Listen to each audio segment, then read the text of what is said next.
Au fil de l'histoire de l'humanité, ils sont descendus du ciel apportant des connaissances et une technologie supérieure, du moins à ce qu'on dit. Leur vaisseau aurait été filmé à maintes reprises, même si le résultat n'est pas toujours convaincant.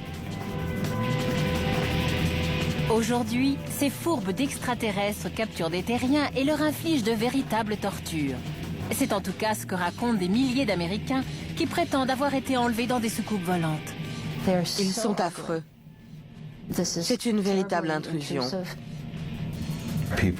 Ces gens subissent des prélèvements de sperme et d'ovules. On leur implante des fœtus qu'on leur retire ensuite. Les scientifiques ne prennent pas au sérieux ces récits, car il n'existe aucun indice matériel. Et pour cause, ils n'ont pas lieu. Des extraterrestres débarquent-ils vraiment sur Terre pour s'immiscer dans nos affaires ou pire encore, créer des êtres hybrides? Découvrez les preuves les plus frappantes du passage d'OVNI en compagnie de ceux qui y croient et des autres. On voit clairement un objet brillant d'apparence métallique.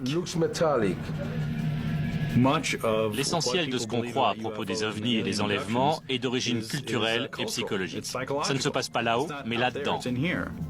À vous de vous faire votre opinion, tandis que science et surnaturel s'affrontent dans un ciel décidément bien encombré.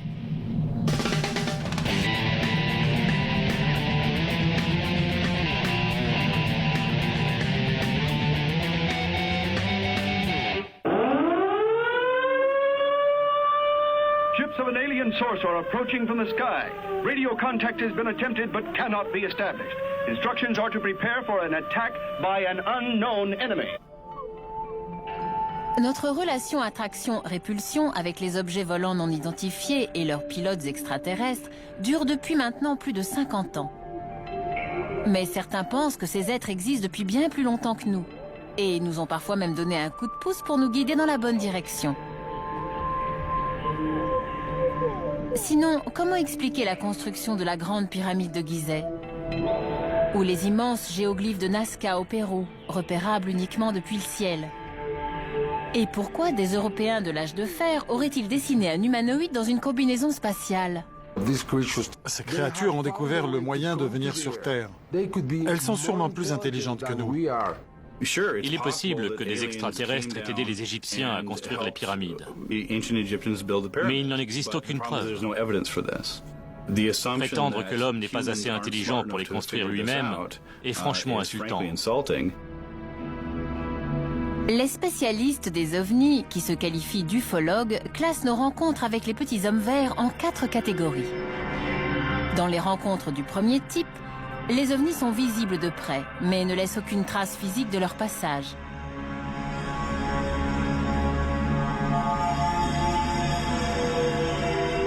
Une aventure étonnante dans le ciel du Mexique en plein jour entre dans cette catégorie. Début d'après-midi le 5 mars 2004. Un avion militaire effectuant une mission de routine de recherche de trafiquants de drogue enregistre une série de plusieurs objets non identifiés.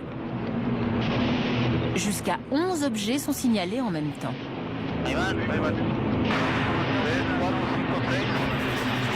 Sur le système d'imagerie infrarouge de l'appareil, les ovnis se présentent sous la forme de points très lumineux, mais aucun détail et aucune structure ne sont visibles. Les hommes scrutent le ciel pour tenter de discerner ce qui semble voler à leur côté. En vain. Ils ne captent que la signature infrarouge de quelque chose de très chaud. Les aiguilleurs du ciel, eux, ne repèrent rien d'inhabituel sur leur écran radar. Lorsque l'avion se pose, l'équipage, les contrôleurs aériens et les militaires n'ont apparemment aucune idée de ce qui s'est passé.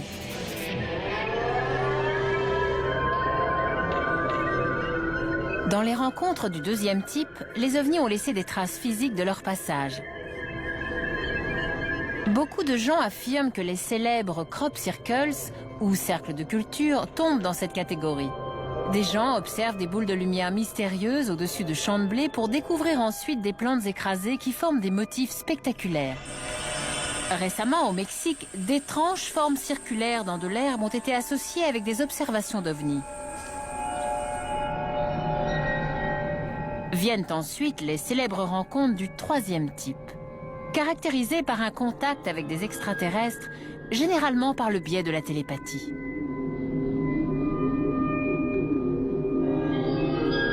Enfin, en haut de l'échelle, se trouvent les gens ayant fait l'expérience d'une rencontre du 4e type, l'enlèvement par des extraterrestres. When I regained consciousness, I was on a table. Dès le départ, Hollywood a adoré l'idée de ces méchants aux grands yeux venus de l'espace pour nous faire du mal.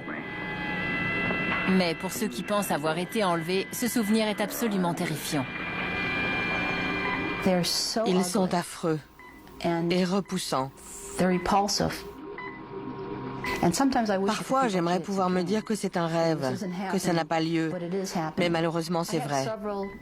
J'ai été enlevée plusieurs fois enfant. Ça a commencé très tôt au berceau et ça durera jusqu'à la fin. C'est comme ça. Une fois que vous êtes dans leur programme, c'est pour la vie. Pam est une des patientes du docteur David Jacobs. Ce maître de conférences en histoire à Temple University fait partie de ceux qui croient dur comme fer à ces enlèvements. Depuis plus de 30 ans, il travaille avec des soi-disant abductés et grâce à l'hypnose, leur permet de retrouver des souvenirs refoulés de ces expériences. C'est une thématique un peu limite. En tant qu'universitaire, choisir un tel sujet d'étude n'est pas vraiment une bonne option de carrière, dirons-nous. Mais on n'a que rarement l'occasion, au cours de sa vie, de participer à la compréhension d'un phénomène d'une importance potentiellement phénoménale. David Jacobs pense qu'au moins 5 millions d'Américains ont été enlevés par des extraterrestres. Il a entendu des centaines de récits qui présentent des similitudes frappantes. Je dors, j'ai la sensation que la chambre est très calme. Il y a parfois une certaine tension, je ne sais pas comment décrire ça, mais il y a quelque chose de différent dans la chambre. Puis ce son commence à retentir dans mes oreilles. Comme ça, sans arrêt. Puis je vois une lumière et des silhouettes. Les sujets déclarent également être incapables de bouger, comme s'ils étaient paralysés.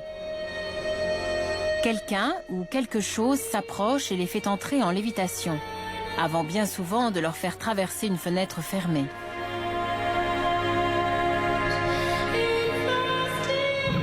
Ils arrivent ensuite dans un vaisseau spatial où ils rejoignent d'autres individus qui ont été enlevés et attendent. Selon tous les témoignages, ce qui se déroule alors est horrible. Mais avant d'écouter le reste de l'histoire de Pam, voici un petit avertissement à l'attention de ceux d'entre vous qui pensent avoir été enlevés et chercheraient un thérapeute pratiquant l'hypnose, la suggestion ou toute autre technique pour retrouver des souvenirs refoulés. Il faut être prudent avec ces derniers. C'est dangereux. Souvent, les gens hurlent, pleurent, se roulent par terre. Ce qui remonte lors des séances d'hypnose paraît très réel. Le docteur Suzanne Clancy, une psychologue spécialiste de la mémoire, a passé 6 ans à étudier des gens enlevés par des extraterrestres. Elle en a conclu que leurs souvenirs ne sont pas retrouvés lors de telles séances, mais créés. Tous les patients avec qui j'ai travaillé ont retrouvé leurs souvenirs grâce à l'hypnose ou à ce qu'on appelle la suggestion. Je ne connais personne qui se soit spontanément souvenu d'avoir été kidnappé par des extraterrestres. Ces individus semblent souvent rationnels et sensés, et la plupart ont pleinement conscience que leur histoire semble irréelle. Mais pour se justifier, ils opposent l'argument suivant. Pourquoi diable choisir de se souvenir d'événements aussi douloureux? D'après plusieurs sondages, des millions d'Américains auraient été enlevés pour être analysés, sondés et même fécondés. Mais pourquoi une telle différence entre le nord et le sud du Rio Grande? Ce genre de choses relève de croyances culturelles. Si des extraterrestres enlèvent effectivement des individus, ils ne se limitent pas aux Américains. Ils prennent aussi des Mexicains, des Brésiliens ou des Portugais dans les mêmes proportions. Je serais la plus heureuse du monde si on me disait que tout ça n'arrive pas, qu'il s'agit de... je ne sais trop quoi. J'en serais ravie. Malheureusement, ça m'arrive depuis si longtemps. Comment réagir face à des individus qui se souviennent nettement d'avoir été enlevés, puis soumis à des expériences médicales et à des manipulations sexuelles dérangeantes? Si ces scénarios d'enlèvement sont véridiques, et les tenants de cette théorie affirment que des millions de personnes montrent des signes prouvant qu'ils le sont, une menace effrayante et dépassant tout ce que nous pouvons imaginer pèse sur nous. Mais est-ce vrai ou faux? Depuis plus de 50 ans, des milliers de gens prétendent avoir été kidnappés par des extraterrestres. Pour David Jacobs, ça n'est que la partie émergée de l'iceberg. Il se fonde sur une étude de 1992 à laquelle il a collaboré. À la question « Avez-vous été enlevé par des extraterrestres ?», environ 1 million d'individus répondront que oui. Mais en fait, la plupart des gens n'ont pas conscience qu'ils ont été kidnappés, car ils oublient cet événement presque dès leur retour. Apparemment, les extraterrestres bloquent les souvenirs, mais leur technique est imparfaite. Et d'après le docteur Jacobs, l'hypnose permet de les débloquer. Certains se souviennent d'une partie de l'enlèvement, de quelques séquences ou de la totalité.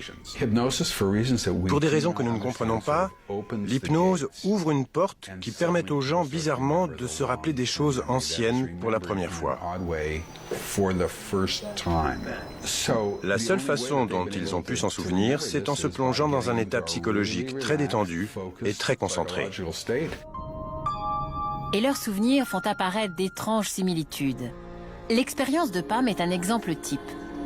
Elle est réveillée mais immobilisée dans son lit. De petits êtres gris la conduisent dans un vaisseau spatial. Là, elle rejoint d'autres terriens dans une salle d'attente. Souvent, je regarde autour de moi et je me dis que les gens ont l'air complètement déboussolés. Le docteur Jacobs m'a expliqué qu'eux aussi devaient me voir et se dire la même chose. Parfois, il y a des leçons. Parfois, des examens physiques. Parfois pire. Les petits êtres gris sont des gardes. Ils sont de petite taille avec de très grands yeux et très maigres. Les plus grands leur ressemblent, mais ils sont plus intelligents. Généralement, ça commence par une procédure de fixation. Ils vous fixent pendant longtemps et la seule chose que vous voyez, ce sont leurs yeux immenses dans lesquels vous vous perdez. Certaines fois, il y a un transfert d'informations. D'autres fois, ils vous font des choses. Et parfois, il arrive qu'ils vous enfoncent un instrument dans le nez ou dans l'oreille.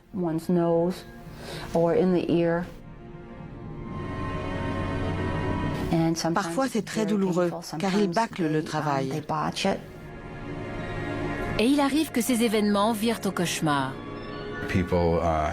Ces gens subissent des prélèvements de sperme et d'ovules, on leur implante des fœtus qu'on leur retire ensuite. Je crois que ce qu'ils font, même à moi, malgré mon âge, c'est qu'ils prélèvent un embryon, qui est la combinaison d'eux et de nous.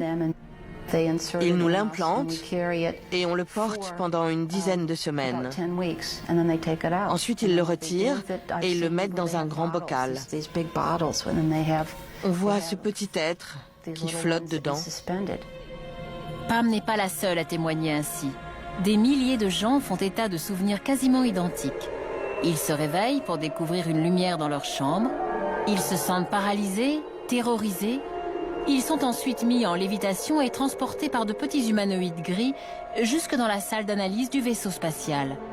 Les examens sont pratiqués par un extraterrestre nettement plus grand. Comment tant de gens qui ne se connaissent pas peuvent-ils raconter des histoires semblables jusque dans leurs moindres détails? Tout ça laisse penser qu'il existe une conception commune de ce que doit être un enlèvement par des extraterrestres. Elle vient des films, des émissions de télévision, des livres. Conclure que si tous ces gens racontent la même chose, c'est parce qu'ils ont partagé la même expérience, est un raisonnement fallacieux.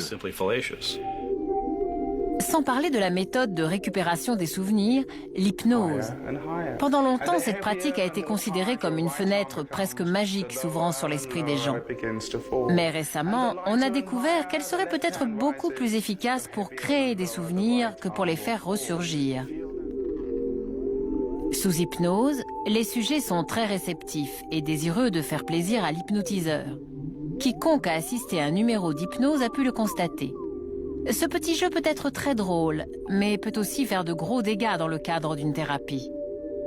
Le docteur Susan Clancy a travaillé 6 ans avec des gens ayant retrouvé sous hypnose des souvenirs d'enlèvement. Elle est certaine que ces soi-disant souvenirs ont été créés et non récupérés.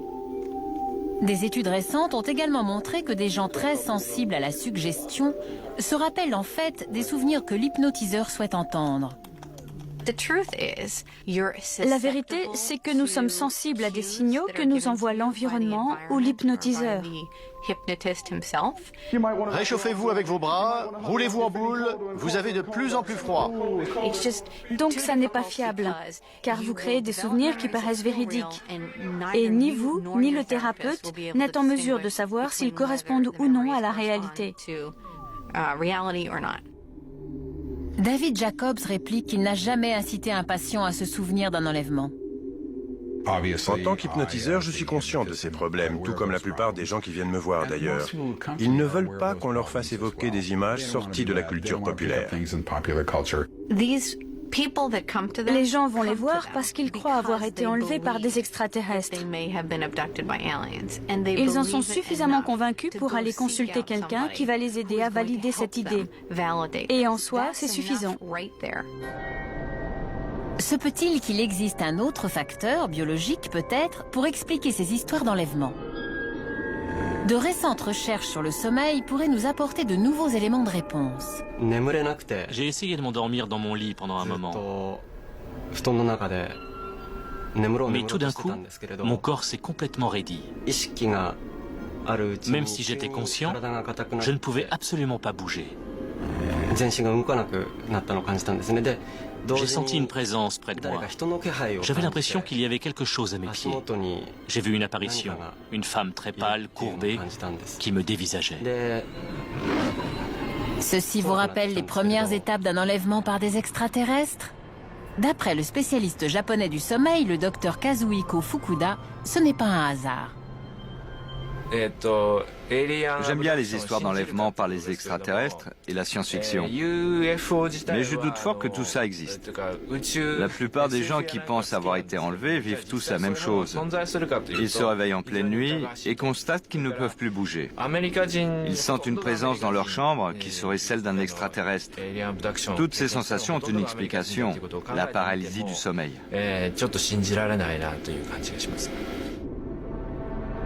Depuis plusieurs années, le docteur Fukuda, un psychophysiologue de l'université Fukushima, étudie la paralysie du sommeil. Au Japon, dans le langage de tous les jours, on l'appelle kanashibari, littéralement être lié dans du métal, une allusion à l'immobilité terrifiante induite par ce phénomène. La paralysie du sommeil se produit en période de sommeil paradoxal. Comme c'est le moment où nous rêvons, le cerveau débranche temporairement notre faculté à bouger pour que nous ne vivions pas des rêves au cours desquels nous risquerions de nous blesser. C'est un mécanisme ingénieux, mais s'il a des ratés, au réveil vous aurez la sensation d'être paralysé.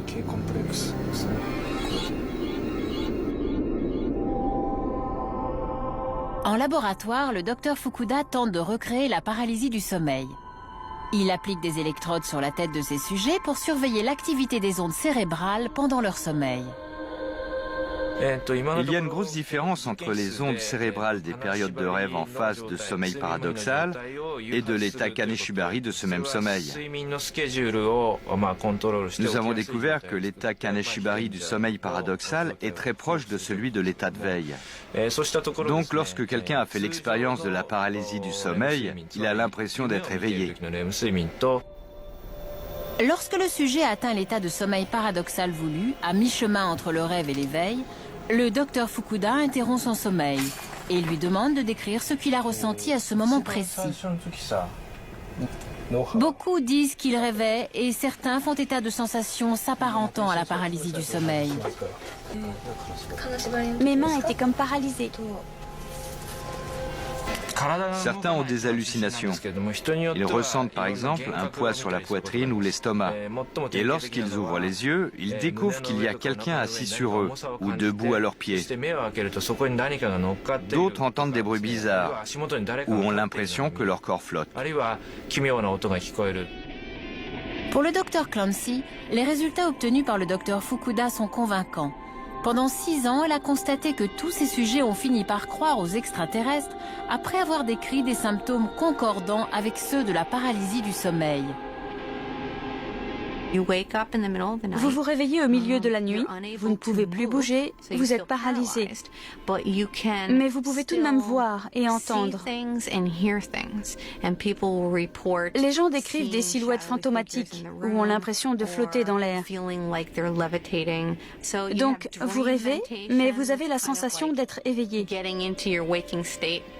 Et les images que vous rêvez se matérialisent dans votre chambre. Comme le remarquent les docteurs Clancy et Fukuda, les interprétations de la paralysie du sommeil reflètent la culture dans laquelle vivent les gens qui en font l'expérience. Au Japon, le kanashibari est depuis toujours considéré comme normal. Au XVIIIe siècle, les Britanniques avaient peur des incubes qui s'attaquaient aux femmes paralysées dans leur lit. À Terre-Neuve, cet état prend la forme d'une vieille sorcière terrifiante juchée sur la poitrine du dormeur. En Chine, on la connaît depuis des siècles sous le nom d'oppression fantomatique. À Zanzibar, elle s'appelle Popobawa et prend la forme d'un cyclope nain ailé. Dans la culture américaine actuelle, bercée par les ovnis, il est peut-être naturel que la paralysie du sommeil soit interprétée comme un enlèvement par des extraterrestres. Mais une question demeure. Quel intérêt y a-t-il pour certains individus à croire à quelque chose d'aussi terrifiant ? Ce qu'on dit rarement, c'est qu'il est très bénéfique de croire qu'il existe quelque chose qui nous dépasse, quelque chose dont la technologie est supérieure à la nôtre. Ça permet aux gens de jeter un regard nouveau sur leur existence, sur leur objectif et sur le monde dans lequel ils vivent. C'est un bienfait énorme qui, selon moi, n'a pas été pris en compte par les spécialistes des enlèvements par des extraterrestres. Ils refusent de voir les bienfaits de telles expériences. Les rencontres avec des extraterrestres, de quelque type que ce soit, semblent de plus en plus fréquentes au fil du temps. Cela veut-il pour autant dire qu'elles sont réelles? Si les petits hommes verts veulent se faire remarquer, pourquoi ne posent-ils pas leur soucoupe volante devant la Maison-Blanche ou au beau milieu du Vatican? Et s'ils ne souhaitent pas qu'on connaisse leur existence, ne disposent-ils pas de la technologie suffisante pour passer inaperçus? Leurs blocages mentaux ne pourraient-ils pas résister à nos méthodes d'hypnose rudimentaires? D'un autre côté, comment autant de gens pourraient-ils se tromper? Ce programme a pour objectif, enfin c'est ce qu'ils nous disent, d'intégrer dans notre société pas forcément les petits êtres gris, mais des hybrides à l'apparence tout à fait humaine. Et si ces créatures existent? Et si toutes ces vidéos nous disent que notre planète est observée? Il faut vraiment faire preuve d'ouverture d'esprit. Le manque de preuves m'incite à croire que l'essentiel de ce qu'on croit à propos des ovnis et des enlèvements par des extraterrestres est d'origine culturelle et psychologique. Ça ne se passe pas là-haut, mais là-dedans. À vous de vous faire votre opinion. Mais n'oubliez pas ce que l'histoire de la civilisation nous a enseigné. Il faut privilégier la simplicité. Si une explication terre à terre suffit, n'allez pas chercher si la vérité est ailleurs.